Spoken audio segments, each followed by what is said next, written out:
আসসালামু আলাইকুম। স্বাধীন ৭১ সংবাদে আপনাদের সাথেই রয়েছি আমি সাদিয়া হক। এতক্ষণ শুনছিলেন শিরোনাম, বিস্তারিত দেখুন মাহফুজা আক্তার পপির ডেস্ক নিউজে। আজকে মহান সময় দিবস বিজয় দিবস উপলক্ষে ব্যাডমিন্টন টুর্নামেন্টের আয়োজন যারা করেছেন তাদের সকলকে বাংলাদেশ জাতীয়তাবাদী যুবদল গাজীপুর মহানগর শাখার পক্ষ থেকে শুভেচ্ছা অভিনন্দন জানাচ্ছি।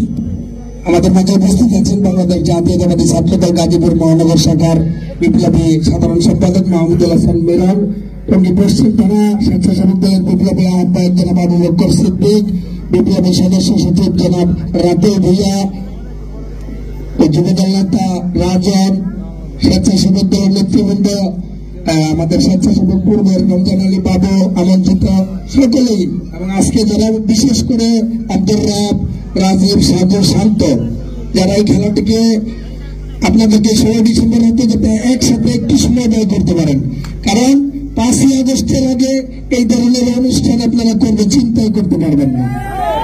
5ই আগস্ট যদি না হতো তারপরের দিন আপনাদের বাড়ির অস্তিত্ব খুঁজে পাওয়া যেত না।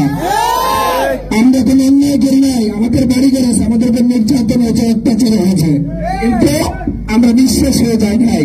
আজকে কিন্তু আমরা আছি আপনারা কোথাও, আপনাদের বাড়িতে শুধু লাইট চলে কিন্তু আপনারা নাই।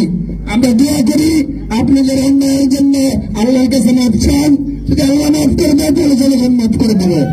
কিন্তু কেউ যদি ছদ্মবেশী এলাকায় আসার চেষ্টা করেন কোন বিশৃঙ্খলার, বাংলাদেশ জাতীয়তাবাদী যুবদল ছাত্রদলের নেতৃবৃন্দ তারা আওয়ামী লীগের শিক্ষাপাঠ করে নাই, রাজপথে দীর্ঘদিন আন্দোলন করেছে, আপনাদের পিঠের চামড়াল থেকে পশ্চিম থানায় রাখবে না।